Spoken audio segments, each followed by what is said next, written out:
Hello, welcome to learning world 369. ఈరోజు మనం చెప్పుకోబోయే కథ అమ్మ చెప్పింది నిజమే. చంద్రగిరి అడవిలో ఒక ఎలుగుబంటి ఉండేది. అది చాలా మంచిది. అడవి జంతువులకు ఏ ఆరోగ్య సమస్య వచ్చినా ఉచితంగానే వైద్యం అందించేది. కానీ సరైన గుర్తింపు రావడం లేదని, ఎవరూ తనను పట్టించుకోవడం లేదని కాస్త నిరాశపడేది. ఒకరోజు వైద్యానికి కావలసిన మూలికల కోసం కొండ మీదకు వెళ్ళింది. అన్నీ సేకరించి తిరుగు పయనమయ్యేసరికి చీకటి పడింది. అడవిలోని దారులన్నీ అలవాటే అయినా తల మీద మూట ఎత్తుకొని నడవటం దానికి చాలా కష్టంగా ఉంది. మూలికల మూట పక్కన పెట్టి ఉదయాన్నే వచ్చి తీసుకుందాంలే అనుకుంది.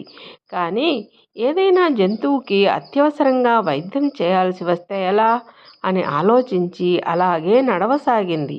ఎంత దూరం నడిచినా గుహ మాత్రం రావట్లేదు. అప్పుడు అయ్యో, దారి తప్పిపోయినట్లున్నాను అనుకుంటూ ఒక చెట్టు కింద కూర్చుంది. అప్పుడే అటుగా మినుగురు పురుగులు వెళ్తున్నాయి. అవి ఎలుగును చూసి, ఎలుగుమామ ఎలుగుమామ, ఈ సమయంలో ఇక్కడేం చేస్తున్నావు అని అడిగాయి. వాటికి విషయమంతా వివరించింది ఎలుగు.